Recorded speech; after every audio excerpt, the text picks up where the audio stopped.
నమస్కారం. నా పేరు సుంకర రవికుమార్. ఆంధ్రదేశంలో ఒక చారిత్రాత్మకమైనటువంటి పట్టణము వెంకటగిరి పట్టణం. ఈ ప్రాంతం సుమారు 400 సంవత్సరాల పాటు వెలుగోటి వంశీయులు, దానికి పూర్వము సుమారు 200 సంవత్సరాలు గొబ్బూరు వంశీయులు, దానికి పూర్వము పల్లవులు, చోళులు, రాజకూటులు, జైనులు ఈ ప్రాంతాన్ని ఏలినారు. అలా 2000 సంవత్సరాలుగా చరిత్ర కలిగినటువంటి పట్టణము వెంకటగిరి. మనకు అమెరికా నగరం పుట్టి 500 సంవత్సరాలు, హైదరాబాద్ నగరం పుట్టి 500 సంవత్సరాలు, చెన్నై 300 సంవత్సరాలని చరిత్రకారులు చెప్తూ ఉంటారు.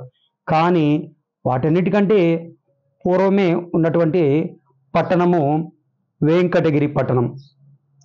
పూర్వం దీన్ని కలిమిలి అని పిలిచేవారు, కలివేలమ్మ తల్లి గ్రామదేవతగా. కానీ 1600 సంవత్సరంలో వెలుగోటి వారు ఈ ప్రాంతానికి వచ్చిన తర్వాత దీని నామము వెంకటగిరిగా, అంటే వెంకటాచలపతి నాయుడు అనే రాజు మొట్టమొదటిగా ఇక్కడ వెలుగోటి వంశంలో రాజు ఇక్కడ పరిపాలన చేయడం ప్రారంభించారు. వారి పేరు ఇక్కడ వెలిసి ఉన్నటువంటి వెలిగొండలు ఇలా తిరుపతి వరకు విస్తరించి ఉన్నాయని, రెండిటి పేరు కలిసేటట్టుగా వెంకటగిరి అని నామకరణం చేశారని మనకు కొన్ని చారిత్రాత్మకమైనటువంటి పుస్తకాల ఆధారంగా తెలుస్తూ ఉన్నది. ఈ వెంకటగిరి పట్టణము అనేక రంగాల్లో ఖ్యాతిగాంచినది. ఎందుకంటే ఇక్కడ రాజులు పరిపాలించి అనేక కళలను, ఆధ్యాత్మిక విషయాలు, క్రీడలు ప్రోత్సహించారు. అందులో చేనేత రంగం జగద్విఖ్యాతిగాంచింది. వెంకటగిరి చీరలు, అలాగే మేలి రకమైన నిమ్మ పంట ఈ మెట్ట ప్రాంతంలో చాలా ఉలుపుదనం కలిగి నాణ్యత కలిగినటువంటి నిమ్మ పంటలకు ఈ ప్రాంతం చాలా ఖ్యాతి. అలాగే మంచి మిఠాయిలు, స్వీట్స్కి వెంకటగిరి కమలమ్మ మైసూర్ పాక్ అని అనేక రకాల స్వీట్స్కి వెంకటగిరి స్వీట్స్ అంటే కూడా నోరు ఊరుతుంది. అలా ఇక ఆధ్యాత్మికంగా కూడా ఈ ప్రాంతంలో పురాతన ఆలయాలు కలవు. కళల పరంగా కూడా నాటకము, సంగీత పరంగా కూడా జగద్విఖ్యాతిగాంచింది వెంకటగిరి. అందులో భాగంగా మనం పోలేరమ్మ తల్లి జాతర అంటేనే ప్రపంచంలో ఉన్నటువంటి మన నెల్లూరు జిల్లా వాసులందరూ కూడా ఒక ఆనందం కలుగుతుంది, వెంకటగిరి పోలేరమ్మ జాతరకి వెళ్ళాలి అని. అలాగే వెంకటగిరిలో బంధుత్వం కలిగిన, స్నేహితం కలిగినటువంటి వారు ప్రపంచవ్యాప్తంగా కూడా ఎక్కడ ఉన్నా కానీ, అరే ఈ తేదీల్లో వెంకటగిరి పోలేరమ్మ జాతర అత్యంత వైభవంగా జరుగుతుంది, వెళ్ళి చూడాలా, జాతరని మనం ఒక్కసారైనా వెళ్ళి చూడాలా అన్న ఒక ప్రబలమైన కోరిక ప్రజల్లో కలుగుతూ ఉంటుంది. మరి ఈ జాతర విషయానికి మనం వస్తే, వెంకటగిరి ప్రాంతంలో సుమారు 300 సంవత్సరాల పూర్వము ఈ నెల్లూరు మండలం అని పిలిచేవారు ఆ రోజుల్లో. ఇప్పుడు నెల్లూరు జిల్లా అనేవాళ్ళం, నెల్లూరు మండలం. ఈ నెల్లూరు మండలంలో తీవ్రమైనటువంటి కరువు వ్యాపించింది. ఈ కరువు వ్యాపించి అనేక మంది ఆకలితో అలమంటించి చనిపోవడం జరిగింది. ఈ చనిపోయిన మృతదేహాల దగ్గర నుంచి కొన్ని రకాల వైరస్లు విజృంభించి కలరా వ్యాధి జిల్లా వ్యాప్తంగా కూడా వ్యాపించింది. అందులో వెంకటగిరిలో కూడా ఈ కలరా వ్యాధి తీవ్రంగా ప్రబలింది. మొదట ఈ వెంకటగిరి ఒక చిన్న గ్రామంగా ఉండేది. మొదట కామాక్షి సమేత రుద్రేశ్వర స్వామి కలిగిన కాంపాళెం అనే ఒక పురాతనమైన ప్రాంతం వెంకటగిరిలో ఆ ప్రాంతం ఉండేది. అలాగే అది గొడ్డేరు అనే ఏటి ఒడ్డున ఆ గ్రామం ఉండేది. ఇటువైపు తూర్పు దిక్కున కైవల్య నది తీరమున కలిమిలి అని ఒక ప్రాంతం, ఒక గ్రామం ఉండేది. ఈ రెండు ప్రాంతాలుగా ఉండేటి. వెలుగోటి వారు మొదట వెంకటగిరిలో ఈ పాతకోట ప్రాంతంలో వారు కోట నిర్మించుకొని మన ఆంజనేయ స్వామి దేవస్థానం ఊరి ఎంట్రన్స్గా ఉండి పాలన జరుగుతూ ఉండింది. అప్పుడు కాంపాలెం దగ్గర ఊరి చెరువు ఉంది, వెంకటగిరి చెరువు. ఆ చెరువు గట్టున ఆ కాంపాలెం ప్రాంత ప్రజలు మొదట ఈ కలరా వ్యాధికి భయపడి అక్కడ అమ్మవారిని మనం పూజిస్తే ఈ కలరా వ్యాధి తగ్గుతుంది అని మన పూర్వీకులు ఋషీశ్వరులు చెప్పడంతో ఈ జాతరని చిన్న గ్రామ జాతరగా మొదట ప్రారంభించారు. చిన్న గ్రామ జాతరగా ప్రారంభించారు. ఇక మనకు గ్రామ దేవతల విషయానికి వస్తే మనకు 108 రకాల గ్రామ దేవతలు ఉండాలని చెప్తారు. ఒక్కొక్క ప్రాంతంలో ఒక్కొక్క పేరుతో పిలుస్తారు. పోషించే తల్లిని పోచమ్మ అని, జొన్నలు ఎక్కువగా పండే ప్రాంతంలో జొన్నాలమ్మని, ఒక 4-5 గ్రామాల వాళ్ళు ఆ 4-5 గ్రామాల సరిహద్దు మధ్యలో మా ఊళ్ళమ్మ అని, అలాగే ఇలా రకరకాల పేర్లతో అమ్మవారిని పిలుస్తూ ఉంటారు. సంపదని కలిగించే తల్లి కలిమిలమ్మ అని. ఇక పోలేరమ్మ విషయానికి వస్తే గ్రామ సరిహద్దులలో పొలిమేర అంటారు. గ్రామ సరిహద్దుని పొలిమేర. పొలిమేరలో ఉండి దుష్ట శక్తులు గ్రామంలో రాకుండా కాపాడే తల్లి పోలేరమ్మ. దీనికి పురాణంలో ఒక చరిత్ర చెప్తారు పెద్దవాళ్ళు. పరమశివుడు ఒకసారి దక్షిణ భారతదేశానికి వచ్చినప్పుడు ఆయనకి చెమట పట్టిందంట. ఆ చెమట చిటికిన వేలులోంచి బిందువులోంచి ఒక బిందువు నేల మీద పడితే ఆ బిందువులోంచి ఒక శక్తి ఉద్భవించింది. ఆ శక్తి నాకు ఆకలి ఆకలి ఆకలి అంటూ ఉంటే అప్పుడు పరమశివుడు, నీవు ఊరి పొలిమేరల్లో కూర్చొని దుష్ట శక్తులు గ్రామంలోకి రాకుండా కాపాడు, ప్రజలని కాపాడు, నిన్ను పొలి దేవత పోలేరమ్మ అని పిలుస్తారు అని చెప్పడం జరుగుతుంది. ఇప్పుడు మనకు దుష్ట శక్తులు అంటే మన ఆధునిక భాషలో రకరకాల వైరసే. ఈ వైరస్లన్నీ ప్రవేశించి రకరకాల అంటువ్యాధులు వ్యాపిస్తూ ఉంటాయి. మరి ఈ జాతరలో మనం సైంటిఫిక్గా చూసినా కానీ ఎన్నో అద్భుతమైనటువంటి విషయాలు ఉన్నాయి. అంటే కొంతమంది నాస్తికులు దేవుళ్ళని నమ్మకపోవచ్చు. ఆస్తికులు ఒక ప్రగాఢమైన విశ్వాసంతో దేవతలను కొలుస్తూ ఉంటారు. ఏదైనా మన సంస్కృతి సంప్రదాయాల్లో అద్భుతమైనటువంటి సైంటిఫిక్ ఆరోగ్య రహస్యాలు ఉన్నాయి. మానసికమైన తత్వ రహస్యాలు, మనిషి మనుగడ జీవనం సాగించడానికి తత్వ రహస్యాలు ఈ జాతరలో కూడా అద్భుతమైనటువంటి ఆరోగ్య రహస్యాలు ఉన్నాయి. ముఖ్యంగా మనిషిని ముందుకు నడిపేది ఒక విశ్వాసం, ఒక ప్రగాఢమైన విశ్వాసం. ఆ విశ్వాసమే వెంకటగిరి ప్రజల్ని పోలేరమ్మ తల్లి కాంక్షతో నడిపిస్తూ ఉంది. ఇక జాతర విషయానికి వస్తే మొదట 1650 ఆ ప్రాంతంలోని ఇక్కడ చిన్న జాతరగా కాంపాలెం అనే ప్రాంతంలో జరుగుతూ ఉండేది. అక్కడి నుంచి వెంకటగిరి సంస్థానాధీశులు సుమారు 1770 ఆ ప్రాంతంలో ఇప్పుడు ఉన్న రాజవీధిలో పునర్నిర్మాణం చేసుకోవడం జరిగింది. కొన్ని కారణాల వల్ల వాళ్ళ రాజ సంస్థాన కోటలన్నింటినీ కూడా తిరిగి ఊరు ఇలా ముందుకు రావడం జరిగింది. ఇప్పుడు కాశీపేట అనే ప్రాంతంలో ఒక వినాయకుడి గుడి నిర్మించుకొని అక్కడ ఊరు ఎంట్రన్స్ స్టార్ట్ అయ్యి అక్కడి నుంచి రాజకోటలు నిర్మించుకోవడం జరిగింది. తర్వాత 1760లో వెంకటగిరి కాశీ విశ్వనాథ స్వామి దేవస్థానం నిర్మించడం వల్ల మళ్ళా నగరం అక్కడి వరకు అలా విస్తరించింది.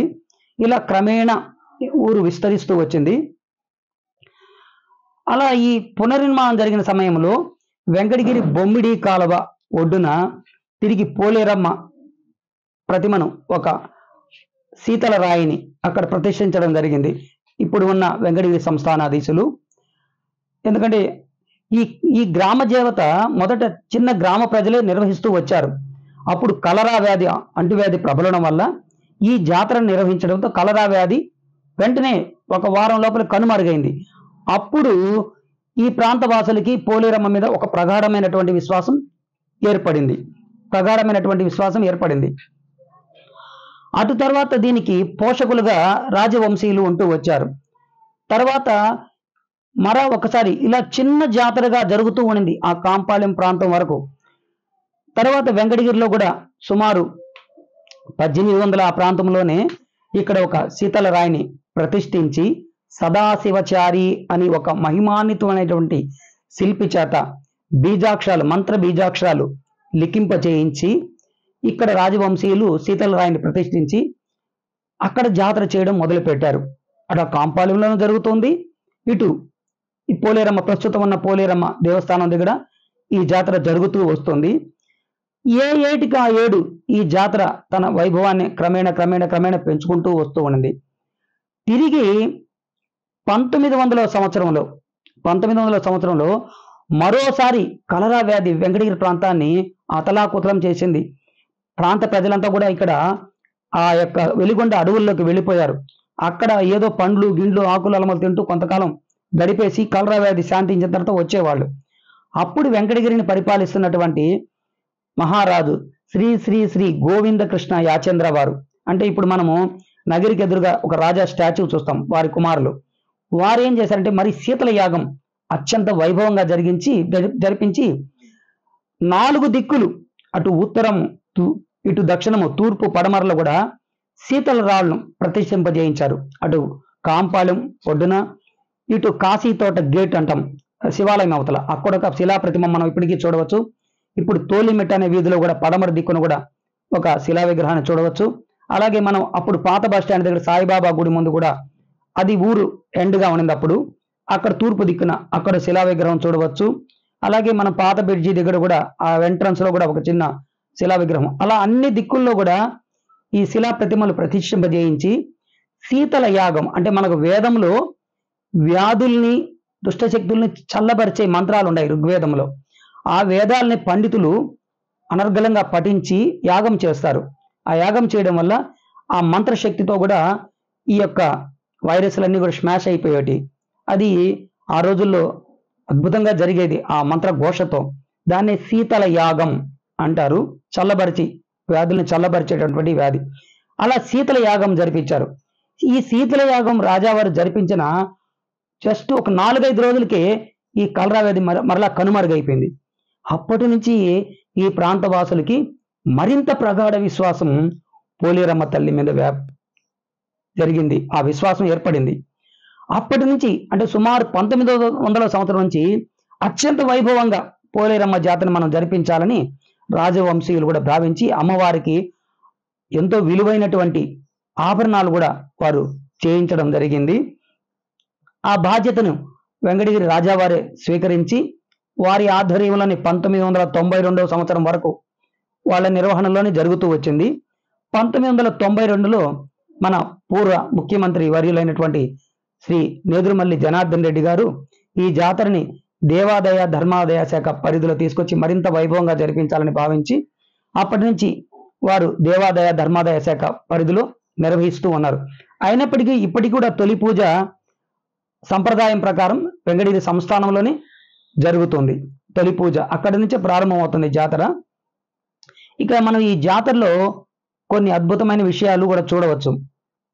1883లో రైల్వే కోడూరు దగ్గర ఈ ప్రాంతానికి రైల్వే లైన్ వేయాలని మనకు ఇప్పుడున్న వెంకటగిరి రైల్వే స్టేషన్ 1886-87 ప్రాంతంలో వచ్చింది ప్రజెంట్ ఉన్న. కానీ కోడూరు ప్రాంతం దగ్గర కూడా రైల్వే లైన్ వేయడానికి ఒక బ్రిటిష్ వాళ్ళు సర్వే చేస్తూ ఉన్నారు. సర్వే చేసేటప్పుడు ఆ 1880లోనే ఈ పులిహోరలు పెరుగన్నాలు కట్టుకొని ఆ ప్రాంతం వాసులంతా కూడా ఒక క్యూ లైన్లో ఈ వెలుగొండల వైపు రావడం వాళ్ళు గమనించారు. మీరందరూ ఎక్కడికి వెళుతున్నారంటే మేము వెంకటగిరి జాతరకు వెళుతున్నాం. అప్పుడు వారితో పాటు ఆ వెలుగొండ కనుమల దారిన ఈ బ్రిటిష్ వారు కూడా రావడం జరిగింది. వచ్చి చూసి ఓహో ఈ జాతర చాలా అద్భుతంగా, చాలా తమాషాగా, చాలా ఆహ్లాదకరంగా, చాలా ఆనందకరంగా ఉందని వారు ఇప్పటికి కూడా మద్రాస్ రైల్వే ఫీడర్స్ లో మన వెంకటగిరి జాతర గురించి ప్రస్తావించడం కూడా ఒక ప్రతి ఆర్కియాలజీ వాళ్ళు దాన్ని జాగ్రత్త చేసి ఉండారు. అంటే 1880లో కూడా అద్భుతంగా జరుగుతూ ఉండింది, సుమారు 150 సంవత్సరాల పూర్వం కూడా. ఇక ఈ జాతర పోలేరమ్మ పొలిమేర అంటే బౌండరీ లైన్, పోలేరమ్మ పొలిమేరలో ఉండి దుష్ట శక్తులు గ్రామంలోకి రాకుండా కాపాడే తల్లి. ఈ పోలేరమ్మ జాతరలో మొదట మనకు అమ్మవారిని, అంటే అంతకుముందు శిలా విగ్రహమే ఉండిందట పూర్వపు రోజుల్లో. కానీ ఈ బ్రిటిష్ వాళ్ళ హయాంలో ఈ హైదర్ అలీ సైన్యము దౌడు గుర్రాల దాడి అని చేసి ఊరిని తగలబెట్టడం జరిగింది. అప్పుడు ఏదో విగ్రహం ధ్వంసం అయింది.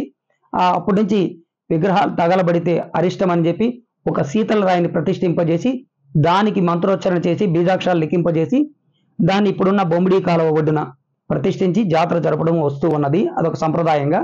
ఇది కూడా మనకు హిస్టారికల్ చరిత్రలో ఉంది. ఈ జాతరలో చూస్తే సాంప్రదాయం ప్రకారము కుమ్మరి వారింట, అంటే అమ్మవారిని కుమ్మరి వారు తయారు చేస్తారు అద్భుతంగా, వారింట తయారు చేయబడుతుంది. అంటే అమ్మవారు అక్కడ పుడుతుంది అని. తర్వాత అక్కడి నుంచి మెట్టినిళ్ళైన రజకులు ఇంటికి వస్తుంది. అక్కడ జీనీగల వారి వీధి ఉంది, అక్కడ రజకులు, ఎందుకంటే వారు చీరలు అద్భుతంగా కడతారు అమ్మవారికి, దాంట్లో అత్యంత నైపుణ్యం కలిగిన వారు, అందువల్ల దాన్ని అమ్మవారి మెట్టినిల్లుగా చెప్తారు. అక్కడ అద్భుతంగా అమ్మవారికి చీరలు అలంకరిస్తారు. అటు తర్వాత ఈ యొక్క గ్రంథాల వాళ్ళు అంటారు, వాళ్ళు పసుపు కుంకుమలతో రథానికి అలంకరణ చేస్తారు అద్భుతంగా. అలాగే జీనీగల వారు అంటారు, వాళ్ళు ఈ రథాలకి రకరకాల అరటి బోధతో తయారు చేసినటువంటి చిలుకలు, రకరకాల అమ్మవార్ల బొమ్మలు అరటి బోధలతో బ్లేడ్తో చెక్కి తయారు చేస్తారు. అవన్నీ చెక్కించి వాటికి పెయింట్స్ వేసి వాటిని అలంకరించేవారు. అక్కడ అమ్మవారింటికి తీసుకొస్తారన్నమాట. ఆ తర్వాత గాలి గంగలు అంటే అమ్మవారు మొదట ఏర్పడింది కాంపాలెం. ఆ ప్రాంతం నుంచి గాలి గంగలు అంటే అక్కడి నుంచి మంత్రోచ్చరణ ద్వారా ఇక్కడ అమ్మవారిలోకి శక్తిని నింపుతారు. అక్కడి నుంచి ట్రాన్స్ఫర్ చేస్తారు శక్తిని. ఆ తీసుకొచ్చి ఇక్కడ అప్పటి వరకు అమ్మవారికి కళ్ళు పెట్టరు. ఆ గాలి గంగలు వచ్చిన తర్వాత దానికి పవర్ ఎనర్జీ పంపించి అప్పుడు కళ్ళు దిష్టి చొక్కా పెట్టి అమ్మవారిలో పవర్ ఎనర్జీ పంపిస్తారు ఈ మంత్రోచ్చరణ ద్వారా. ఈ ఆసాదులు అనేవాళ్ళు అమ్మవారి పాటలు పాడుతూ తప్పెట్లు తడుతూ చక్కగా అమ్మవార్లకు శక్తిని ప్రవేశింపజేస్తారు. అప్పటి నుంచి పోలేరమ్మకి శక్తి వస్తుంది. ఆ శక్తి మళ్ళీ 24 గంటల పైన ఉంటే ఇక్కడ ప్రాంతం తట్టుకోలేదని 24 గంటల లోపలే దానికి దర్శనం చేయించి ఊరు చివర నిమజ్జనం చేయడం సంప్రదాయం. అలా ఆ జీనీగల వారి వీధికి వస్తుంది. ఆ జీనీ గారి వారి కాంపాల నుంచి గాలి గంగలు వచ్చిన తర్వాత ఇక్కడ అలంకరణలు అంతా అయిపోయిన తర్వాత మళ్ళీ అమ్మవారిని ఊరేగింపుగా అర్ధరాత్రి 2 గంటలప్పుడు ఇప్పుడున్న బొంబిడి కాల ఒడ్డును తీసుకొచ్చి ప్రతిష్ఠించి ప్రజల దర్శనార్థం సాయంకాలం 5 గంటల వరకు దర్శనార్థం ఉంచుతారనమాట. అక్కడ భక్తులందరూ కూడా క్యూ లైన్లలో వచ్చి అమ్మవారిని దర్శించుకొని తరిస్తూ వస్తారన్నమాట. ఇక ఈ అమ్మవారి విషయంలో వస్తే అనేక అద్భుతమైనటువంటి తత్వాలు ఉన్నాయి. అమ్మవారికి నవధాన్యాలు అంటే ఈ ప్రాంతంలో 9 రకాల ధాన్యాలు పండేటివి, ముఖ్యంగా వరి, శనగలు, రాగులు, సజ్జలు, ఇటువంటి చిరుధాన్యాలు. ఈ చిరుధాన్యాలన్నిటిని కూడా ముందుగానే ఒక కుండీలలో వేసి వాటిని వేసి తల్లి ఈ పంటలన్నీ కూడా మాకు సమృద్ధిగా పండాలి, ఈ పంటలతో మా ప్రాంతం అంతా కూడా సుభిక్షంగా ఉండాలి అని ఆ నవధాన్యాలు మొక్కుకొని జాజలు అని కూడా అంటారు, తీసుకొచ్చి అమ్మవారికి ఆ ముందుగానే తీసుకొని కొడతారు. అలాగే కొంతమంది 1000 కళ్ళ దుత్తలు, వాటికి కాల్చని పచ్చి కొండ మట్టితో తయారు చేస్తారు కొండారు, కానీ దాన్ని నిప్పుల్లో పెట్టి కాల్చరు, పచ్చి కొండే, దానికి కళ్ళు పెడతారు. అంటే ఆదిశంకరాచార్యులు చెప్పిన అద్వైతం అందులో ఉంది. ఈ పచ్చి కొండ ఈ శరీరం ఇది ఎప్పటికైనా నశించిపోయేదే, కానీ మమ్మల్ని నువ్వు మా ప్రాంత ప్రజలంతా కూడా 1000 కళ్ళతో నువ్వు కాపాడుతూనే ఉండు, ఇక్కడ జీవించినంతకాలం రోగాలు రాకుండా, ఎప్పటికైనా ఈ దేహం మేము విడిచిపెట్టాల్సిందే, నీలో ఐక్యం మేము చేసుకోవాల్సిందే అని ఆ పచ్చి కొండల్ని అక్కడికి మా జీవితాంతరం మమ్మల్ని మీలో మీ ఆత్మలో ఐక్యం చేసుకో తల్లి అని అక్కడ 1000 కళ్ళ దుత్తలను కూడా వేస్తారు. 1000 కళ్ళతో మా ప్రాంతాన్నంతా సుభిక్షంగా కాపాడు తల్లి అని. అలాగే అమ్మవారికి మొక్కుగా ఆసాది వాళ్ళతో పాటు నడగోకలు అని ఒకటి సంప్రదాయం ఉంది. అంటే కాలికి మనం మట్టిలో నడిచేటప్పుడు రకరకాల వైరస్లు అంటుకుంటూ ఉంటాయి. ఇటువంటి వైరస్లు అంటుకోకుండా పవిత్రంగా మా పాదాలతో నీ దగ్గరికి రావాలి తల్లి అని రజకులంతా కూడా ఆ యొక్క నడగోకలు పరుస్తూ ఉంటే, వాళ్ళు ఆసాది వాళ్ళు తప్పెట్లు పోతూ ఉంటే మొక్కుబడిగా అక్కడ అమ్మవారికి అంబలి, వేపాకుతో కూడినటువన్నీ కూడా తీసుకొని వెళుతూ ఉంటారనమాట. ఈ యొక్క అద్భుతమైనటువంటి తత్వాలు. అలాగే అమ్మవారి జాతరకి అమ్మవారికి నైవేద్యాలుగా బెల్లపు కుడుములు పెడతారు. ఎందుకంటే మనకు ముఖ్యంగా ఈ వెంకటగిరి జాతర భాద్రపద మాసంలోనే వస్తుంది, వినాయక చవితి అయినటువంటి 3వ గురువారాల్లో. వినాయక చవితి పండుగ అవుతానే ఒక సంప్రదాయం ప్రతిష్ఠించారు మన పూర్వీకులు. వినాయక చవితి అవుతానే ఆ 3వ గురువారాలు జాతర జరగాల. ఏ రోజు వినాయక చవితి పండుగ వస్తుందో అటు తర్వాత వచ్చే మొదటి బుధవారం రోజు మొదటగా రాజాగారి దగ్గరకు వచ్చి ఈ యొక్క సాంప్రదాయంగా జాతర నిర్వహించే పూర్వీకులు ఉంటారు, వంశపారంపర్యంగా కూడా ఉంటారు. ఆ కాంపాలెం ప్రాంతం వారు వస్తారు, వచ్చి మిరాసీదారులు అంటారు వారిని, సాంప్రదాయంగా నిర్వహించేవారు. వారందరూ కూడా రాజాగారి దగ్గర నుంచి తాంబూలం స్వీకరిస్తారు. ఎందుకంటే రాజాగారు ఇక జాతర పనులు ప్రారంభించండి రాజాగారి అనుమతి తీసుకుంటారు. అది మనకు మొదటి నుంచి వచ్చినటువంటి ఒక సత్సంప్రదాయం. అట్లా రాజాగారి కోటలో బొడ్డు చవిక అని ఒక ప్రాంతం ఉంది. ఆ ప్రాంతంలో మొదట అమ్మవారికి పూజ చేసి అక్కడ నగిరిలోనే ఒక పోలేరమ్మ, పసుపు కుంకుమతో ఏర్పాటు చేసిన పోలేరమ్మ ఎప్పుడు పూజించబడుతూ ఉంటుంది సంస్థానంలో. అక్కడ పూజ చేసి అక్కడి నుంచి ఈ బొడ్డు చవి దగ్గరికి వచ్చి అక్కడ రాజాగారి అనుమతి తీసుకొని జాతర ఒకరు ప్రారంభిస్తారు. అటు తర్వాత అదే రోజు రాత్రి ఈ ఆసాది వారు ఊరు నలుదిక్కులుగా వెళ్ళి నలుదిక్కులా ఇదిగో ఫలాని 3వ బుధ గురువారాల్లో అమ్మవారు వెలుస్తుంది, ఇక మీ ఇంట్లో పనులన్నీ పక్కన పెట్టి జాతర మీద దృష్టి పెట్టండి అంటారు. దాన్ని చాటు అంటారు. అంటే తప్పెటతో వేసే, ఇప్పుడు మనం అనౌన్స్మెంట్ అంటాం ఇంగ్లీష్ లో, చాటు అంటారు. ఆ తప్పెట్లతో ఆ రోజుల్లో ఈ మైక్ సిస్టమ్స్ అవన్నీ లేవు, టెక్నాలజీ లేదు కాబట్టి చాటు వేయించేవాళ్ళు. ఈ చాటు ఆ రోజు అర్ధరాత్రి 2 గంటలప్పుడు ఫలాని తేదీన ఫలాని రోజు ఫలాని సమయానికి అమ్మవారు మన వెంకటగిరిలో ప్రత్యక్షం అవుతున్నారు, పురజనులందరూ కూడా దర్శించుకోండి అంటారు. ఈ చాటు మొదటి చాటు ప్రారంభించినప్పటి నుంచి శుభకార్యాలు చేయడం మానేస్తారు. గృహప్రవేశాలు కావచ్చు, కళ్యాణ కార్యక్రమాలు. ఎందుకంటే మనం జాతర పనుల పూర్వపు రోజుల్లో ఆ రోజులంతా కూడా పూరిళ్ళు, మట్టి ఇళ్ళు ఉండేటివి. ఆ ఇళ్ళన్నీ కూడా వర్షాకాలం పగిలిపోయేటివి. ఆ కప్పులన్నీ వాటన్నిటి రిపేర్ చేసుకోవడము, సరి చేసేందుకు కూడా బంధుమిత్రులు వస్తారు కాబట్టి వాళ్ళ సర్వీస్ మనం చేయాలి. కాబట్టి ఈ పెళ్లిళ్ళు అడావుళ్ళు పడితే జాతర పనులు మనం సరిగా చేసుకోలేం. కాబట్టి ఆ 15 రోజుల శుభకార్యాలన్నీ పోస్ట్ పోన్ చేసేసి జాతర పనుల మీద ప్రతి ఒక్క కుటుంబం నిమగ్నం అవుతుంది అనమాట. బంధువులంతా కూడా ఆ రోజుల్లో కార్డు ముక్కలు రాసి పలాని రోజు జాతర జరుగుతోంది, మీరందరూ కూడా కుటుంబ సభ్యులు రావాలి అని. నేను కూడా చిన్నప్పుడు ఇన్ని కార్డులు తీసుకెళ్ళి, అప్పుడు 15, మేము చిన్నతనంలో ఓ 15 పైసలు ఉండేది పోస్ట్ కార్డ్. ఆ కార్డులో మా ఫాదర్ అన్ని కూడా రాస్తే ఆ కార్డు అన్ని పోస్ట్ ఆఫీసులో వేసి వచ్చేవాడిని. ఎక్కడెక్కడ బంధువులందరికీ లెటర్ రాసేవాళ్ళం. ఇలా బంధువులు పిలిపించుకోవడం, ఇల్లంతా కూడా శుభ్రం చేసి పెట్టుకోవడం ఈ 15 రోజులు జరిగేది. తర్వాత మళ్ళా సెకండ్ బుధ గురువారాల్లో కూడా ఇదే మాదిరిగా 2వ చాటింపు అని వేస్తారు. ఇదిగో నెక్స్ట్ వీకే, వచ్చే వారమే అమ్మవారు ఇక్కడ ప్రతిష్ఠించబడుతుంది, వెలయబోతున్నారు అని చాటింపు వేస్తారు. అటు తర్వాత వచ్చే 3వ బుధ గురువారాలు ఈ వెంకటగిరి పోలేరమ్మ జరుగుతుంది. అంటే ప్రపంచవ్యాప్తంగా కూడా ఒక ఐడెంటిఫై, వినాయక చవితి వచ్చిన తర్వాత వచ్చే మొదటి బుధవారం చాటింపు, 2వ బుధవారం 2వ చాటింపు, 3వ బుధవారాలు వెంకటగిరి జాతర జరుగుతుందని ప్రపంచవ్యాప్తంగా అందరికీ ఒక నోటెడ్ అనమాట. ఇది మొదటి సంప్రదాయం. అటు తర్వాత ఈ జాతర ఎక్కువగా భాద్రపద మాసం ఆ సంధి కాలంలోనే వస్తుంది. ఆ వినాయక చవితి అయిన తర్వాత ఈ జాతర ముఖ్యంగా వర్షాకాలం ఉంటుంది. ఆ సమయంలో వర్షాకాలం ఉంటుందన్నమాట. ఈ వర్షాకాలంలో అందరికీ రకరకాల చిన్నపిల్లలకి ఎక్కువగా ఈ ఆస్తమా, నెమ్ము, ఊపిరితిత్తుల వ్యాధులు, ఊపిరితిత్తులు, ఎందుకంటే ఈ వైరస్లంతా కూడా ప్రభావం చూపించేది ఊపిరితిత్తుల మీదే. ఊపిరితిత్తుల మీద వైరస్, మన ఇప్పుడు ఈ మధ్య వచ్చిన కరోనా వైరస్ కావచ్చు, అలాగే రకరకాల స్వైన్ ఫ్లూ వైరస్ కావచ్చు, ఆటోమేటిక్ గా మనకు వచ్చే జలుబు అనేది కూడా ఈ నానో వైరస్, ఇచ్మై వైరస్లు అని ఉంటాయి. ఈ వైరస్లు ఇవన్నీ కూడా ఎక్కడ ప్రభావం చూపిస్తాయి? లంగ్స్ మీద ప్రభావం చూపిస్తాయి. ఈ లంగ్స్ ని స్ట్రెంత్ అప్ చేసే ఆహార పదార్థం కుడుములు, బెల్లపు కుడుములు. అందులో పిండి, బెల్లం ఉంటుంది. చూడండి, మన అడ్వాన్స్డ్ సైన్స్ ఇది. మన పూర్వీకులు ఎంతగానో ముందుగానే మన ఋషీశ్వర్లు, మునీశ్వర్లు ఆలోచించి మన వంటకాలు ఏ పండుగ ఏ తినాలని కూడా వాళ్ళు నిర్దేశించారు. ఈ కుడుములు తినడం వల్ల ఊపిరితిత్తులకి కొంత బలం చేకూరుతుంది. ముఖ్యంగా నరాలకి పిండి పదార్థాలు, బెల్లం అన్ని ఉండడం వల్ల బాడీకి కూడా ఐరన్ బాగా సమృద్ధిగా లభిస్తుంది.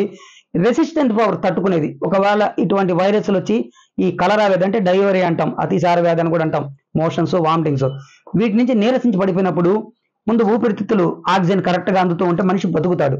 వీటి లంగ్స్ కెపాసిటీ కోసం మనం ఈ ఆహార పదార్థాలు మనకు పూర్వీకులు పెట్టారు. అటు తర్వాత అమ్మవారికి అంబలి అంటే చాలా ఇష్టం అని చెప్తారు. అంబలిలో ఫైబర్ ఎక్కువగా ఉంటుంది.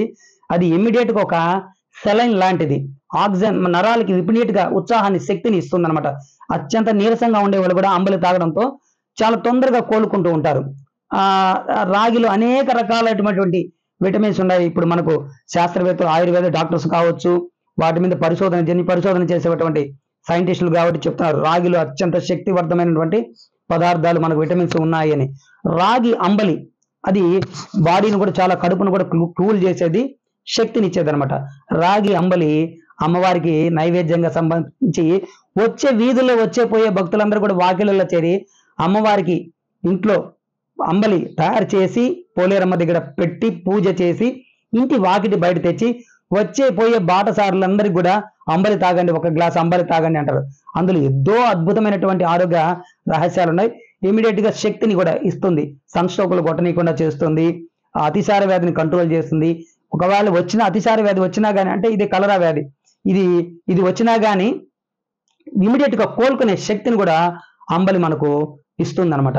అలాగే అమ్మవారికి మరొక ఇష్టమైన ప్రసాదం మునగాకులో 100 రకాల క్యాన్సర్ని నయం చేసే అద్భుతమైన శక్తి ఉందని ఈ మధ్య ప్రపంచవ్యాప్తంగా ఒక ప్రచారం జరిగి మునగ తోటలతో కొన్ని లక్షలు సంపాదిస్తున్నారు. వ్యాపారం చేసి. ముఖ్యంగా తమిళనాడులో అయితే ప్రతి ఇంట్లో ఉంటుంది చెట్టు మునగ.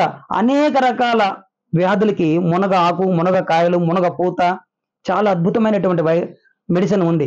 అది ఇప్పుడు మనకు తెలుపుతున్నారు ఆధునిక శాస్త్రవేత్తలు. మునగలో చాలా అద్భుతమైనటువంటి పోషకాలు ఉన్నాయని. మన పూర్వీకులు ఎప్పుడూ గుర్తించారు. మనకు మునగాకని అమ్మవారికి ఎందుకు పెట్టే, ఈ జాతరలలో పను చేసి తిరిగి తిరిగి తిరిగి కీళ్ళ నొప్పులు, కాళ్ళు నొప్పులు వస్తాయి. అది మన ఒక ఆర్థోపెడిక్ వైద్యం లాంటిది. కాళ్ళకి ఇమీడియట్ గా శక్తిని ఇస్తుందన్నమాట మునగాకు. నొప్పులకి painkiller, natural painkiller. అందుకని అమ్మవారికి మునగాకు కూడా మన పూర్వీకులు పెడతారు. మరొక అద్భుతమైనటువంటి ఔషధం ఉంది, అదే సొంటి అన్నం. సొంటి అన్నం అనేది సొంటి గింజలు, గొంజాకు అని ఒక ఆయుర్వేద ముడికలు అవన్నీ కూడా వాటిల్లో ముందుగా మరగబెట్టి అన్నంలో జాతరకి ఒక వారం ముందే దాన్ని బాగా పులిసేటట్టు చేసి అమ్మవారికి నైవేద్యంగా పెడతారు. ఎందుకంటే సహజంగా మన వాళ్ళలో ఎక్కువగా మాంసాహారం ప్రియులు ఉంటారు, మాంసాహారం తింటూ ఉంటారు. ఈ మాంసాహారం అనేది మన మామూలు భోజనం అయితే 4 hours లో బ్లడ్ లో కలిసిపోతుంది. మాంసాహారం అనేది 12 నుంచి 24 గంటలు, అది 12 గంటలు కావచ్చు, 16 గంటలు కావచ్చు, మనకు బాడీలో డైజెషన్ కావడానికి పడుతుంది. ఎందుకంటే మన జీర్ణ శక్తిలో 14 రకాల వాయువులు ఉత్పత్తి అవుతూ ఉంటాయి. జఠరాగ్ని, కోదాగ్ని, మందాగ్ని, రాజాగ్ని అనే అగ్నులు ఉత్పత్తి అవుతూ ఉంటాయి. ఈ అగ్నులు ఉత్పత్తి అయితేనే మనం భోజనం అంతా కూడా ఆమ్లాలతో కలిసి లోపల డైజెషన్ అయిపోతుంది. ఈ మాంసాహారాన్ని మన డైజెషన్ సిస్టమ్ చుట్టూ 3 రకాల లేయర్స్ కూడా ఉంటాయి.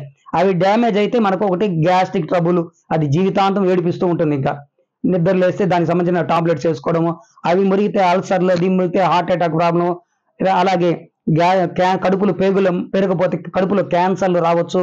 చిన్న పేగుల క్యాన్సర్ అని, పెద్ద పేగుల క్యాన్సర్ అని, అది ఇన్సులిన్ మీద ఎక్కువగా ఒత్తిడి పడుతుంటే షుగర్ వ్యాధి రావచ్చు. పొట్టకు సంబంధించే 103 రకాల వ్యాధులు వస్తాయని సుశ్రుతుడి యొక్క శిష్యుడు వాగ్భటాచార్యులు, ఆయన 120 సంవత్సరాలు బతికాడు. 116 సంవత్సరాలు ఆయన 1,50,000 మొక్కల మీద రీసెర్చ్ చేశాడు, సుమారు 2,000 సంవత్సరాల ముందు. ఆ వాగ్భటాచార్యం అనే గ్రంథంలో చూస్తే పొట్టకు సంబంధించిన 103 రకాల వ్యాధులు వస్తాయి. ఈ వ్యాధుల నుంచి మనం రక్షించుకోవడానికి సొంటి అన్నం ఒక అద్భుతమైనటువంటి మెడిసిన్. ఎందుకంటే మన పేగుల్లో పేరుకుపోయిన మలినాలు, చెత్తలు, చిన్న చిన్న వాటన్ని కూడా ఈ సొంటి అన్నంలో మనకు మంచి bacteria, HDL cholesterol, LDL cholesterol ఉంటుంది. హెచ్డిఎల్ అనేది డెనోప్కో కొలెస్ట్రాల్ అంటారు. అది చాలా మంచిది మనకు ఆ బ్యాక్టీరియా. ఎందుకంటే లోపల ఉన్న వ్యర్థ పదార్థాలంతా తినేసి క్లీన్ చేస్తుంది. ఈ పులుసైనటువంటి సొంటి అన్నంలో ఆ బ్యాక్టీరియా ఏం చేస్తుంది, మన కడుపును మొత్తం శుభ్రం చేసి సంవత్సరం పాటు రీసైక్లింగ్ చేస్తుంది. సంవత్సరం పాటు యాంటీబయాటిక్ కావచ్చు, రీసైక్లింగ్ మొత్తం క్లీన్ చేస్తుంది అనమాట. మనం ఏ విధంగా ఫోన్లో అయితే చెత్త అంతా క్లీన్ చేస్తుంటాం, వైరస్లన్నీ క్లీన్ చేస్తుంటాం, ఆ టైప్లో మన పొట్టను మొత్తం క్లీన్ చేస్తుంది. అందువల్ల సంవత్సరానికి ఒక్కసారన్నా సొంటి అన్నం అనేది ఒక మెడిసిన్ లాగా తీసుకోవాలి, ఒక గ్లాసుడ్. అది చాలా అద్భుతమని ఈ మధ్య ఆయుర్వేద డాక్టర్లందరూ కూడా నేను ఇంటర్వ్యూ చేయడం జరిగింది. అందులో పోషక విలువలంతా కూడా వాళ్ళు చెప్పుకుంటూ వచ్చారు. దానికి సంబంధించినటువంటి కొన్ని ఆయుర్వేద పుస్తకాలు కూడా సేకరించడం జరిగింది. వాటిలో విషయాలు కూడా మన పూర్వీకులు ఇందుకే అడ్వాన్స్డ్గా జాతరలో సొంటెన్నం అమ్మవారికి ఇష్టం తినండి అని పెట్టారు. చూడండి, ఎంతో అద్భుతమైనటువంటి ఆరోగ్య రహస్యాలు ఈ యొక్క పోలేరమ్మ జాతరలో ఉన్నాయన్నమాట. ఇకపోతే పండుగ అంటాం మనం. పండుగ అంటే ఏంది, ఒక మామిడి చెట్టు ఉంది, ఆ చెట్టులో కాయ పచ్చిగా ఉన్నప్పుడు కోసుకుంటే చాలా పుల్లగా ఉగురుగా ఉంటుంది. అదే పండుగ మారిన తర్వాత తింటే ఎంతో టేస్ట్గా ఉంటుంది, ఎంతో ఆనందంగా ఉంటుంది నోటికి. ఆ పండు తింటూ ఉంటే ప్రతి వ్యక్తి కూడా పండుగ ఒకరోజు ఉండాలా అని మనకు పండుగ అని పేరు పెట్టారు మన పండుగలకి. అంటే ఆ పండుగ అనే రోజు మనం ఏం చేస్తాము, మంచి తీయనైన పిండి వంటలు చేసుకొని తింటాం, పండుగ తింటాం, కొత్త బట్టలు వేస్తాం, అంటే మనసును కూడా శరీరాన్ని కూడా పండుగ ఉంచుకుంటాం. అలాగే బంధువులందరినీ పిలిపించుకొని వాళ్ళందరితో ఆహ్లాదకరంగా గడుపుతాం. మన కుటుంబంలో ఆహ్లాదగా అన్నదమ్ములు, అక్క చెల్లెళ్ళు, అక్కళ్ళు, అల్లుళ్ళు, మామలందరూ పిలిపించుకొని ఆ రోజుని మనసుని పండుగ చేసుకుంటాం. అందుకే మన పూర్వీకులు దానికి పండుగ అని పేరు పెట్టారు. ఇక జాతర, జత అంటే మనం తెలుసు భిన్నమైనది, రెండు ఒక దగ్గర కలిసి. చూడండి, పొంగలి అనేది చేసుకుంటాం, ఏ వినాయకుడికో లక్ష్మీదేవికో, అది ఎక్కడ చేసుకుంటాం, మన ఇంట్లో చేసుకుంటాం. అదే గ్రామ దేవత ఉత్సవానికి వచ్చేటప్పుడు అందరూ కూడా వెళ్ళి ఆ గ్రామ దేవత దగ్గర పొంగళ్ళు పొంగించుకుంటారు. గ్రామ ప్రజలందరూ జతలుగా వెళ్ళేసి ఒక ప్రాంతంలో చేసుకునేది జాతర. అమ్మవార్లు ముఖ్యంగా శక్తి దేవతలను పూజించేది జాతర అంటారు. ఇటువంటి జాతరలు అందువల్ల దీనికి జాతర అని పేరు పెట్టారు. అలాగే ఈ ప్రజలందరూ కూడా జతల జతలుగా వెళ్ళి ఒక ప్రాంతంలో చేసుకుంటూ ఉంటారు ఇటువంటి జాతరలు. అప్పుడు ఈ జాతర పండుగలు అనేటివి ఒక కుటుంబానికే పరిమితం. కానీ జాతర అనేది ప్రపంచవ్యాప్తంగా వెంకటగిరి వాసులు ఎక్కడెక్కడో ఉంటారో వాళ్ళందరూ కూడా వచ్చి ఒక ప్రాంతంలో ఈ జాతరని చేసుకుంటూ ఉంటారు. ఉదాహరణకి మన వెంకటగిరిలో 165 సంవత్సరాల చరిత్ర కలిగినటువంటి ఒక పాఠశాల, రాజా వెలుగోటి ముద్దుకృష్ణమయ్య ఆచంద్ర పాఠశాల, RVM హై స్కూల్ అంటారు. అది సుమారు 165 సంవత్సరాల చరిత్ర కలిగిన పాఠశాల. ఆ పాఠశాలలో పూర్వపు విద్యార్థులు అప్పుడప్పుడు కూడా ప్రజెంట్ జీవించే ఉండే వాళ్ళందరూ కూడా గెట్ టుగెదర్లను పెడుతూ ఉంటారు. వాళ్ళు పలాని 1980, 81 బ్యాచ్, 82 బ్యాచ్, 83, 84 బ్యాచ్ అని. ఈ ఫ్రెండ్స్ అందరూ కూడా అన్ని రకాల బ్యాచ్ల ఫ్రెండ్స్, అన్ని కుటుంబాల్లో ఉండే బంధువులు, ఏదో పెళ్లిళ్ళకైతే కొంత పరిమితిగా వస్తారు, పండుగలకైతే ఇంకా పరిమితిగా వస్తారు. కానీ జాతరకు మాత్రము ప్రపంచవ్యాప్తంగా ఈ ప్రాంతంలో పుట్టి పెరిగిన వాళ్ళందరూ కూడా వచ్చేసి తమ చిన్ననాటి స్నేహితులను కలుసుకుంటారు. ముఖ్యంగా అందరూ ఫోన్లు చేసుకుంటారు, వచ్చావా జాతరకని. వాళ్ళు ఆ పాఠశాల దగ్గర చేరి చాలా ఆహ్లాదకరంగా మనమందరం పోలేరమ్మ జాతరకు వచ్చామని వాళ్ళు హోదాలు, ఎందుకంటే వెంకటగిరి వాసులు కొన్ని వందల మంది ప్రపంచ దేశాల్లో ఉండారు. వెంకటగిరి వాళ్ళు అయితే నిజం చెప్పాలంటే అమెరికాలో ఒక వెంకటగిరి ఎంత జనాభా ఉంటారు అంతమంది ఉంటారు, హైదరాబాద్లో అంతమంది ఉంటారు, ప్రపంచవ్యాప్తంగా ఉండారనమాట. వాళ్ళు రకరకాల ఇండస్ట్రియలిస్ట్ గాను, డాక్టర్స్ గాను, సైంటిస్టులు గాను, పెద్ద పెద్ద హోదాల్లో సాఫ్ట్వేర్ ఇంజనీర్లు, సాఫ్ట్వేర్ కంపెనీ ఓనర్లు, ఇలా వెంకటగిరి వాళ్ళు వెలిసి వాళ్ళ హోదాలన్నింటి పక్కన పారేసి ఆ జాతర రోజు ఆ పీకలు ఊదుకుంటూ తలకి రిబ్బన్లు కట్టుకొని ఆ రంగులు చల్లుకొని ఆహ్లాదకరంగా చిందులు వేస్తూ ఉంటే అది ఉత్సాహం, అది ఉల్లాసం. తద్వారా మనకేమవుతాయి, బ్రెయిన్లో ఎండాస్పిరిన్స్ అనే ఎంజైమ్స్ ఎక్కువగా రిలీజ్ అవుతాయి. ఆ ఎండాస్పిరిన్స్ మన శరీరంలో ఉండే కణకణానికి చేరాయంటే మన శరీరం చాలా స్ట్రెంత్ అప్ అవుతుంది. కణజాలం ఎప్పుడైతే స్ట్రెంత్ అప్తో ఉంటుందో వాళ్ళకి ఏ కరోనాలు రావు, ఏ క్యాన్సర్లు రావు, ఏ గుండె జబ్బులు రావు. ఎప్పుడైతే శరీరంలో కణజాలం బలహీనత చెందుతుందో సకల రోగాలు వ్యాపిస్తాయి. అదే కణజాలం స్ట్రెంత్ అప్తో ఉంటే ఏ జబ్బులు రావు. ఈ స్ట్రెంత్ అప్ ఎండాస్పిరిన్స్ కావాలా, రిలీజ్ కావాలా. ఎండాస్పిరిన్స్ ఏదో తింటే వచ్చేది. మనిషి ఎప్పుడు పాజిటివ్ థింకింగ్తో ఉండాలా, కల్మషం లేకుండా ఉండాలా, ద్వేషము, కోపము, పగలు, అసూయలు లేకుండా అవి ఉంటే ఎండ్రోకెనాల్స్ రిలీజ్ అయ్యి వాళ్ళకి క్యాన్సర్లు, గుండె జబ్బులు, రకరకాల వ్యాధులు వచ్చేదానిక మొత్తం 6300 రకాల వ్యాధులు ఉన్నాయని వైద్య శాస్త్రం చెప్తుంది. అందులో 4000 వ్యాధులు వీటి వల్లే వస్తాయి. అతి కోపము, ద్వేషము, పగలు, అసూయలు, కక్షలు, వీటి వల్లే జబ్బులన్నీ వచ్చేది.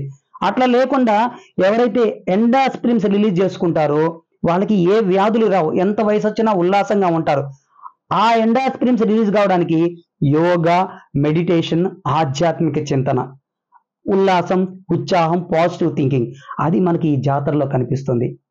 అది ఈ జాతరలో వాళ్ళ హోదాలన్నిటినీ పక్కన పెట్టేసి ఉల్లాసంగా చిందులు వేసి ఆహ్లాదంగా ఫ్రెండ్స్ని ఆలింగనం చేసుకొని తన చిన్ననాటి స్నేహితుల్ని ఆ రోజంతా కూడా చాలా ఉల్లాసంగా గడుపుతారు. ఈ జాతరలో ప్రత్యేకతల ప్రత్యేకత ఇది ఒకటి అనమాట. మరి ఇటువంటి జాతర గత 300 సంవత్సరాలుగా ఈ వెంకటగిరి ప్రాంతంలో జరుగుతూ వస్తూ ఉంది. దీనికి మొదట గ్రామ ప్రజలతో కాంపాలెం అనే ప్రాంతంలో ఆ గ్రామ ప్రజలు స్థాపించినప్పటికీ తర్వాత పోషకులుగా వెంకటగిరి సంస్థానాధీశులు సుమారు 300 సంవత్సరాల పైగా వారు పోషకులుగా ఉన్నారు. ఒక్కొక్క రాజు హయాంలో తన జాతర గోవిందకృష్ణ యాచంద్ర గారు, వారికి పూర్వం ఉన్నటువంటి కుమార యాచమనాయుడు గారు, వారికి పూర్వం ఉన్నటువంటి బంగారు యాచమనాయుడు గారు, అలాగే గోవిందకృష్ణ యాచంద్ర గారి తర్వాత సర్వజ కుమార యాచంద్ర వారు, ఇలా ప్రతి తరం రాజావారు ఆ జాతరని ఎప్పటికప్పుడు తన వైభవాన్ని పెంచుతూనే వచ్చారు. అలాగే 1992లో దేవాదాయ శాఖ పరిధిలోకి వచ్చినప్పటి నుంచి అన్ని శాఖల వారు, ప్రభుత్వంలో అంటే వైద్య శాఖ కావచ్చు, మున్సిపాలిటీ వాళ్ళు కావచ్చు, రెవెన్యూ డిపార్ట్మెంట్ వాళ్ళు కావచ్చు, ప్రతి శాఖ ఇది అని లేదు, అది అని లేదు, ప్రతి శాఖ వారు కూడా అందులో ఆ జాతరలో వారి వారి బాధ్యతలను చక్కగా నిర్వర్తిస్తూ వస్తున్నారు. ముఖ్యంగా పోలీసు శాఖ వారు రక్షణ విషయంలో అయితేనేమి, వాళ్ళు తీసుకునే జాగ్రత్తలు అయితేనేమి, ముందు జాగ్రత్తలు వచ్చి మీటింగులు పెట్టి జాగ్రత్తగా ఎటువంటి అల్లర్లు లేకుండా ఈ జాతరను జరపాలని ఎస్పీ లెవెల్ నుంచి డిఎస్పీ గారు, ఎస్ఐలు, కానిస్టేబుల్, హోంగార్డుల దగ్గర నుంచి అందరూ కూడా ఈ జాతరకి మనమంతా కూడా సహకరించాలని రెవెన్యూ డిపార్ట్మెంట్ వాళ్ళు, హెల్త్ డిపార్ట్మెంట్ వాళ్ళు. అలాగే పోలేరమ్మలో మరో గొప్ప విశేషం ఏంటంటే సుమారు 1600-1700 ప్రాంతంలో వెంకటగిరిలో ఎన్ని కులాలు వారు ఉన్నారు, అన్ని కులాల వారి పాత్ర పోలేరమ్మ జాతరలో వారి వారి పాత్ర ఉంది. కుమ్మరి వారు అమ్మవారిని చక్కగా చేయడం, అలాగే రజకులు అమ్మవారిని చక్కగా చీర కట్టి అలగించడం, జీనిగల వారు బొమ్మలు తయారు చేయడం, అలాగే గ్రంథాల వారు అంటారు బలి కొలసులు, వాళ్ళు రథాన్ని అద్భుతంగా పెయింట్ గిన్స్ వేసి రథము నిర్వహణ బాధ్యత, దానికి ఎటువంటి పూజలు చేయాలా, టెంకాయలు ఎప్పుడు కొట్టాలా, ఈ బాధ్యత ఒకటి. రెడ్డి వాళ్ళు వాళ్ళ పెత్తనం చలాయించడం, వెలమ వారు అంటే వాళ్ళు పోషకులుగా ఉండడం, ఇట్లా ఎన్ని కులాలు ఉన్నాయో, నేత వాళ్ళు, చేనేత కార్మికులు అమ్మవారికి చీరలు నేసి ఇవ్వడము. ఈ కులం ఆసాది వారు, హరిజన గిరిజనులు, ముఖ్యంగా మొదట స్టార్టింగ్ అయిన వాళ్ళ దగ్గర నుంచే జాతర. వారు అందరూ కూడా వారు కూడా అమ్మవారికి తప్పెట్లు కొట్టడము, వాళ్ళ పల్లకిలు మోయడము. ప్రతి కులము వారి పాత్ర, ఈ కులం లేదు ఆ కులం లేదు, వెంకటగిరిలో ఎన్ని కులాల వారు ఉన్నారో అన్ని కులాల వారి పాత్ర ఈ అమ్మవారి జాతరలో కనిపిస్తుంది. అంటే ఇక్కడ ఏంది, నేను ఒక కులానికి చెందిన దాన్ని కాదు, గ్రామంలో ఎన్ని కులాలు ఎన్ని మతాలు వారు ఉన్నారో అందరూ నా జాతర జరుపుకోవాలా. అందుకని మన జాతరలో చూడండి ముస్లిమ్స్ కూడా పాల్గొంటారు, వారు కూడా ఊరేగింపులో పాల్గొంటారు, వాళ్ళు కూడా వచ్చి దర్శనం చేసుకుంటారు. ఇది మన గ్రామ జాతర. మతాల్ని పక్కన పెడతారు, కులాల్ని పక్కన పెడితే మనమందరం ఒకటే, యూనిటీ యూనిటీ. ఎందుకంటే మనం ఇక్కడ ఒక విషయం చెప్పుకోవాలి.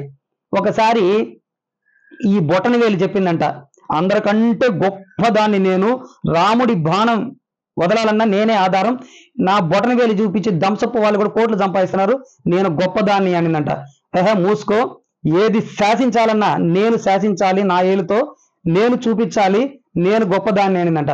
ఈ మధ్యవేలు చెప్పిందంట, అటు ఇద్దరికి ఇటు ఇద్దరికి పెద్ద దిక్కు నేను, చూడండి చాలా పొడుగ్గా ఉన్నాను, అటు ఇద్దరు ఇటు మధ్యలో ఉన్నాను, నేను పెద్ద దిక్కుని అని అనిందంట. ఆపండి, మహారాజులు రాణులు వజ్ర వైడూర్యం ఒకట మాణిక్యాలతో ధరించినటువంటి ఉంగరాలు నాకు ధరిస్తారు, నేను గొప్పదాన్ని అనిందంట. అప్పుడు చిటికిలేని చెప్పిందంట, అయ్యేమో నాకు తెలియదండి, దేవుడికి దండం పెట్టేటప్పుడు మొదట నేనుంటాను, భార్యాభర్తలు పెళ్ళైన తర్వాత ముందు నా చిటికినేలే పట్టి నడిపిస్తారు, నేను గొప్పదాన్ని అనుకుంటున్నానంట. అప్పుడు నోరు కల్పించుకొని చెప్పిందంట, అందరూ 1 ఏళ్ళతో ఇట్లా కొట్టండి, 2 ఏళ్ళతో కొట్టండి, 3 ఏళ్ళతో 10 ఏళ్ళతో కొట్టండి, పిడికిలు బిగించండి, ఇప్పుడు అందరూ సమానం, ఇది యూనిటీ. అటువంటి యూనిటీని కులాలకి మతాలకి వర్గాలకి రాజకీయాలకి అతీతంగా మన వెంకటగిరి ప్రజలు కలిసి ఒక తాటి మీద నడిచి జాతర జరిపిస్తూ ఉన్నారు గత 300 సంవత్సరాలుగా, ఎటువంటి అల్లర్లు లేకుండా. అది ఈ జాతరలో ప్రత్యేకమైనటువంటి స్థానం. వెంకటగిరి జాతర అంటేనే శాంతికి పరాకాష్ట, ఎటువంటి అల్లర్లు ఉండవు, అందరూ కులాలు మతాలకు అతీతంగా ఆహ్లాదకరంగా కలిసి ఈ జాతరని జరుపుకుంటారు. అందుకని మనం జాతరకి పోవాలా. అలాగే ఇటీవలే గత 2 సంవత్సరాలుగా మన రాష్ట్ర ప్రభుత్వం కూడా ఈ జాతరని రాష్ట్ర పండుగగా గుర్తించింది. తద్వారా రాష్ట్ర ప్రభుత్వం నుంచి కూడా కొంత నిధులు వచ్చి ఈ జాతరకి జరుపుకుంటూ ఉంటాము. ప్రస్తుత ఇంతకుముందు మనకు పూర్వపు రోజుల్లో మన వెంకటగిరి రాజా గారు శీతల రాయని, ఆ సదాశివచారిని ఒక మహిమాన్వితమైనటువంటి ఆచార్య శిల్పి, అంటే వాళ్ళ పాత్ర కూడా ఉంటుంది, పూజలు కూడా చేసేది వాళ్ళే, బీజాక్షాలు కూడా చెక్కేది వారే, విశ్వబ్రాహ్మణులు అంటారు, వారే చేయాలన్నమాట. ఆ తర్వాత వాళ్ళ చేత ప్రతిష్ఠింప చేసిన తర్వాత 1956లో దానికి పైన ఒక ఆర్చి కట్టడం జరిగింది. తర్వాత మన వెంకటగిరికి చెందినటువంటి పెద్దలు గంగోటి నాగేశ్వరరావు గారు అనేవారు జిఎన్ఆర్ ట్రస్ట్ పైన ఇంకొక ఆర్చి కట్టించారు. తర్వాత నేదురుమల్లి రాజలక్ష్మి ఆ మేడం గారు, ఆమె శాసనసభ్యురాలుగా ఉన్నప్పుడు ఒక ఆర్చిని కట్టించారు. తర్వాత ఇప్పుడు మన ప్రస్తుత శాసనసభ్యులు, మన ప్రియతమ శాసనసభ్యులైనటువంటి శ్రీ కురుగుంట్ల రామకృష్ణ గారు కూడా మరో క్రాస్ రోడ్ లో మరొక అద్భుతమైనటువంటి ఆర్చిని నిర్మింప చేస్తున్నారు. అలాగే ప్రతి శాసనసభ్యులు కూడా వారి శక్తి మేరకు ఈ జాతర కోసం వారి వంతు కూడా ఈ జాతరని డెవలప్ చేయడానికి కోసం కూడా ప్రయత్నం చేస్తున్నారు. ఎందుకంటే అది వాళ్ళు చేస్తారో లేదో ఆ పోలేరమ్మే వాళ్ళకి ప్రవేశింపజేసి ఆ పనులు జరిపించుకుంటూ ఉందన్నమాట. నిజం చెప్పాలంటే అంత మహిమాన్వితమైనటువంటి ప్రదేశము వెంకటగిరి ప్రాంతం. అందువల్ల ఎవరి ఇళ్లలో కూడా పెళ్లిళ్ళు జరిగిన శుభకార్యాలు జరిగిన మొదట గ్రామ దేవతకి ఒక టెంకాయ కొట్టి కర్పూరం వెలిగించి పూజ చేసి ప్రారంభిస్తే ఆ కార్యక్రమం అద్భుతంగా జరుగుతుంది. అందుకని వెంకటగిరి ప్రాంతంలో వారు ఎక్కడ ఉన్నా సరే ముందు మేము పెళ్లి నిర్ణయించుకున్నాం మన గ్రామ దేవత. ఎందుకంటే నేను ఇటీవలే నిజంగా చూశాను, ఒక జంట కారులో వచ్చారు ఇక్కడ ఒక తెలిసిన వాళ్ళ దగ్గరికి. ఏమంటే 50 సంవత్సరాల పూర్వం మా వెంకటగిరి మాది గత 50 సంవత్సరాలుగా మేము మా ఫ్యామిలీ అంతా చెన్నైలో సెటిల్ అయిపోయినాము. కానీ ప్రతి సంవత్సరం మేము వెంకటగిరికి వచ్చి జాతరకు వచ్చి మాకు ఇక్కడ ఎవరు బంధువులు లేరు. మా కార్లోనే అక్కడ విశ్వోదయ గ్రౌండ్లో కార్లోనే మేము భోజనాలన్నీ చేసుకొని వచ్చుకుంటాం. పులిహోరలు అన్నీ కూడా కార్లోనే తింటే అమ్మవారిని దర్శించుకొని అలా కార్లోనే వెళ్ళిపోతూ ఉంటాము. మా కుటుంబంలో గత 50 సంవత్సరాలుగా ఏ శుభకార్యం జరిగినా మేము వెంకటగిరికి వచ్చి అమ్మవారికి ఒక టెంకాయ కొట్టి ఒక చీర పెట్టి ఒక కర్పూరం వెలిగించేసి తర్వాత మా పనులు ప్రారంభిస్తాం. ఇది నేను ప్రత్యక్షంగా ఒక ఇంటర్వ్యూ చేయడం జరిగింది. ఒకరిని తెలుసు ఆకస్మికంగా నాకు వాళ్ళు తారసపడ్డారు. ఏదో చీరలు కావాలంటే తీసుకువెళ్ళి చూపించాను. ఎందుకు వచ్చారంటే ఇది మా కుటుంబ పరిస్థితి అని చెప్పడం జరిగింది. ఇక్కడ కోడూరు ప్రాంతం నుంచి వాళ్ళు భోజనాలన్నీ చేసుకొచ్చి ఈ ప్రాంతంలో ఇక్కడ ఉండి భోంచేసి ఒక బస్సుకు వచ్చి ఈ మధ్య శివాలయం దగ్గర బస్సు పెట్టేసి అక్కడి నుంచి దర్శనం చేసుకొని అమ్మవారికి మొక్కుకోవడం వెళ్ళడం జరిగింది. ఇలా ప్రపంచవ్యాప్తంగా ఎంతో మంది పూర్వీకులు అమ్మవారిని స్మరించుకుంటూ ఉంటారు.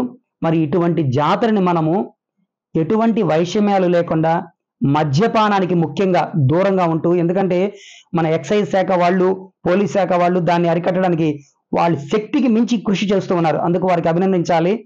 అలాగే మనం మద్యానికి వీటికి దూరంగా ఉండి అల్లర్లకు దూరంగా ఉండి రచ్చలకు దూరంగా ఉండి ఆహ్లాదకరంగా మన వెంకటగిరి జాతరను జరిపి ప్రపంచవ్యాప్తంగా మరింత గుర్తింపుగాని మన వెంకటగిరి తీసుకురాగలిగితే ప్రపంచవ్యాప్తంగా ఉన్న వాళ్ళు కూడా మన వెంకటగిరి పోలేరమ్మ దేవస్థానాన్ని ఇక్కడ ఇంకా అనేక రకములైనటువంటి ఆర్చులు కట్టించడము, అన్నదాన సత్రాలు కట్టించడము, వసతి గృహాలు భక్తులకి నిర్మించడము ఒక ప్రేరణ కలుగుతుంది. ఒరే వెంకటగిరి జాతర చాలా క్రమశిక్షణగా జరుపుతారు ఈ ప్రాంత ప్రజలని. ముఖ్యంగా నేను యువత 20 నుంచి 40 సంవత్సరాలు ఉండే యువతనంతా కూడా వేడుకునేది ఏంటంటే ఆ రోజు ఒక మంచి పోలేరమ్మతో ఏర్పాటు చేసిన ఒక టీ షర్ట్ లాంటిది వేసుకోవడము, ఒక గుర్తింపు లేదా ఒక కాషాయ షర్ట్ వేసుకోవడం, దాని మీద ఒక కండువ పోలేరమ్మతో ఉండి వేసుకొని వచ్చిన భక్తులకి ముందు నేను పోలేరమ్మ చరిత్ర మీద ఎప్పుడు రీసెర్చ్ చేస్తూ ఉంటాను. ఏ రోజు క్యూ లైన్లో వెళ్ళి దర్శనం చేసుకునేది లేదు, ఏ రోజు కూడా సిఫార్సు కూడా అడిగింది లేదు. నేను ఇట్లా పరిశోధన చేస్తాను. ఎందుకంటే బయట ఊరు నుంచి వచ్చే వాళ్ళకి ముందు మనం ప్రిఫరెన్స్ ఇవ్వాలా, వాళ్ళకి భోజనాలు ఏర్పాట్లు, వాళ్ళకి మంచినీళ్ళ వసతులు మనం చేయాలా అనే భావనే మాది. అందుకే మేము ఎప్పుడు క్యూ లైన్లో దర్శనానికి వెళ్ళాం. ఎందుకంటే బయట నుంచి వచ్చే వాళ్ళకి మనం పంపించాలి, వాళ్ళని దర్శనం చేయించాలి, వాళ్ళ మన అతిథులు. అట్లా యువతకి నేను కోరేది ఏంటంటే ఈ జాతరలో మీరు చేయగలిగిన ఒక 10 మంచినీళ్ళ ప్యాకెట్లు ఇచ్చిన, ఒక 1000 రూపాయలకు 500కు తలా 100 రూపాయలు వేసుకొని తలా ఒక మజ్జిగ ప్రతి సెంటర్లో కూడా, ఎందుకంటే ఎక్కడెక్కడి నుంచి మజ్జిగ తిరుగుతూ ఉంటారు, ఒక గ్లాసు మజ్జిగ మేము మజ్జిగ చలివేంద్రలు పెడుతూ ఉంటాం. అలాగే ఈ జాతరలో ప్రతి సెంటర్లో కూడా ప్రతి యువత కూడా తలా 50 రూపాయలు మీ శక్తి కొర తీసుకొని ఒక 1000 రూపాయల కలెక్షన్తో మజ్జిగ తయారు చేసి ఒక డ్రమ్ములో ప్రతి సెంటర్లో మజ్జిగ చలివేంద్రలు ఏర్పాటు చేయడం. ఇంకొంచెం ఉన్నత వాళ్ళు ఎక్కడ మనకు బాటసార్లు వాళ్ళందరూ వస్తూ ఉంటారు, వాళ్ళందరికీ అన్నం ఉండదు, వాళ్ళకి ఈ ఎక్కడెక్కడ మన ప్రాంత పిల్లల కోసం రకరకాల ఆట వస్తువులు అమ్మడానికి అమ్యూజ్మెంట్ పార్కు సర్కస్లు మన పిల్లల్ని ఎంటర్టైన్ చేయడానికి పాపం తమిళనాడు నుంచి కర్ణాటక నుంచి వస్తుంటారు. వాళ్ళు కూడా భోజనం చేశారా లేదా, వాళ్ళు పాపం వచ్చి ఎక్కడో రోడ్లో వండుకోవడము ఆ తిండి కోసం అలమటిస్తూ ఉంటారు.